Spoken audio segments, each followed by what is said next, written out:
invite you to turn to the book of Ruth again today. We'll wrap up this wonderful Hallmark love story, and we'll see today that, hey, they had a happy ending, and that Ruth and Boaz live happily ever after. Last week, we had talked about growing closer to the Lord, and that the idea wasn't about the gifts that we had received, but we want to get closer to the giver. And we saw how Ruth and Naomi devised this plan to get closer, and we saw the steps that we can follow to draw closer to the Lord, draw closer to the gift giver. But today I do want to talk about gifts. Last week I asked the question, how many of you like getting gifts? And my son's hand went up the fastest and the furthest, and all the kids' hands went up. We love getting gifts. And what I want us to focus on today, that even though that we will be getting and giving and receiving gifts in celebration of Christmas, I want us to look at the gifts that we receive from our Father through the birth of Jesus. Remember, the story of Ruth is about a family who left the promised land. It was about Elimelech and Naomi and their two sons. The English translations were sick and dying, because I can't pronounce the Milian and Chilion. I think that's it. But they left the promised land. And when they got out of the promised land, they experienced great tragedy. All the men of the family died. And so now you have Naomi, a lady named Orpah, who we don't hear about after those first chapters. And then Ruth. And we see how when God began to bless Bethlehem and bless Israel, Ruth and Naomi go back home. They go back to the promised land. And Naomi goes back completely bitter. She's angry at God. She's just down in the dumps. I think I called her a Debbie Downer when we did that sermon. She was just awful. And yet by the end of chapter 2, she had went from bitterness to seeing God's blessing. Because she had saw what we saw reading the book, that even in those dark and dire circumstances, in that tragedy, God was still working. Yeah, God doesn't do miracles in the book of Ruth. God does not audibly speak in the book of Ruth. But we see God working in all the little details to accomplish His plan and accomplish His purpose. And today we kind of see it all come together. Last week, at the end of it, I told you that we have to trust the process. When we last left our lovebirds, Ruth had made a proposal to Boaz, and Boaz had said, look, I'm not the first kinsman redeemer. There is another member of Elimelech's family who is closer in line, so I have to go talk to him. And so it's now Naomi's trusting the process. She's waiting. And what we see in chapter 4 is Boaz went to the gate of the city. That's where all official business took place, was at the gate. And he waited for his other family member to show up, and he shows up. And so I want to start reading in verse 4, and I want to read through verse 10 of Ruth chapter 4 this morning. Boaz is saying, I thought I should inform you. Buy back the land of Elimelech in the presence of those who are seated here and in the presence of the elders of my people. If you want to redeem it, do it. But if you do not want to redeem it, tell me, that I will know, because there isn't anyone other than you to redeem it, and I am the next after you. So the individual says, I want to redeem it. Then verse 5, then Boaz said, on the day you buy the field from Naomi, you will acquire Ruth the Moabitess, the wife of the deceased man, to perpetuate the man's name on his property. The Redeemer replied, well, I can't redeem it myself, or I will ruin my own inheritance. Take my right of redemption, because I can't redeem it. And at verse 7, at an earlier period in Israel, a man would remove his sandal and give it to the other party in order to make any matter legally binding concerning the right of redemption or the exchange of property. This was the method of legally binding a transaction in Israel. By the way, is that not great? Anybody ever bought a house? You know how many papers you have to sign to buy a house? No, all you got to do, hand a sandal. That's it. We need to go back to the days of handing people a sandal. That's verse 8. So the Redeemer removed his sandal and said to Boaz, buy back the property yourself. And Boaz said to the elders and to all the people, you are witnesses today that I am buying from Naomi everything that belonged to Elimelech, Chilion, and Mahlon, I have also acquired Ruth, the Moabitess, Melion's widow, as my wife, to perpetuate the deceased man's name on his property, so that his name will not disappear among his relatives or from the gate of his hometown. You are witnesses today." So there are three gifts that we see in this whole chapter. The first one that I think we see here is through this transaction. You see that word buy back and the word redeem, and there's this conversation between these two about how they're going to redeem Naomi and Ruth and how they're going to buy back the property. And here's what I want you to see first. The first gift that Ruth is going to receive is the gift of freedom. She's going to receive the gift of freedom. And you're like, well, she's not really a slave. Well, no, she's not a slave, but she's not free either. She's being held captive. She's under the bondage of the fact she doesn't have a man or a husband to take care of her, to provide for her. She doesn't have anybody who can carry on the name of Naomi's family. She's just kind of left out there under the circumstances of the culture. Again, it's a much different culture than it is today. And so now she has to be redeemed. She has to be bought back. The word redeem means this. This is where I get the word freedom from. The word redeem means set free by paying a price. In the case of Ruth and Naomi, Elimelech's property had either been sold to someone else. Probably, when Elimelech, they moved away, they could have sold their property, lost their property. When Elimelech died, it would have went to Mahlon. When Mahlon and Chilion died, the property was just kind of left, and it just kind of went away from the family. Land is everything to the nation of Israel. Land is the inheritance. Land and property is just very vitally important, and they don't have any. So now Boaz, the kinsman redeemer, says, I want to buy it back for Naomi and Ruth. I want to buy this property so Ruth can have a home place. Many of you some of you may have grew up on a farm. The old home place. I know, there's my parents and grandparents, they always talked about the home place. Things have changed over the years, but that's what this is. Boaz is buying the home place so they can start a family, and it's giving Ruth freedom. It's giving her the freedom to be able to live life, the freedom to be able to have goods, the freedom to be able to continue on the family name. But as I've said many times, Ruth is a picture of the church, and Boaz is a picture of the Lord. Ephesians 2, 1-3 says this, "And you were dead in your trespasses and sins, in which you previously walked according to the ways of this world, according to the ruler and to the powers of the air, the spirit now working in the disobedient. We too all previously lived among them in our fleshly desires, carrying out the inclinations of our flesh and thoughts. We were by nature children of wrath as others were." And you continue into verse 4, it says, "But God.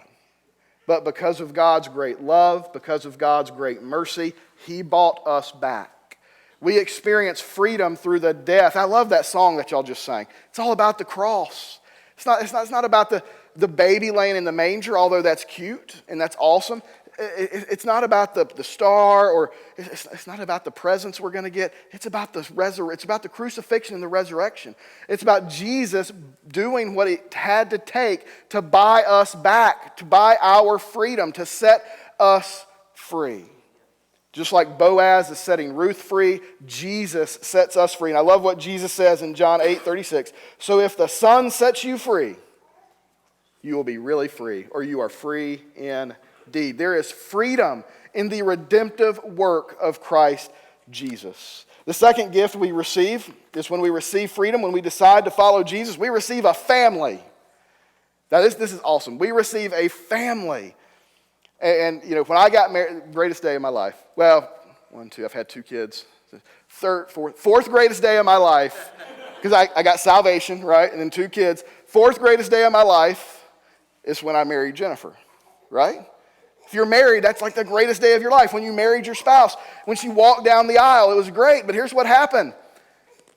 I didn't just get her, and she didn't just get me. We got a family, right? The family grows exponentially.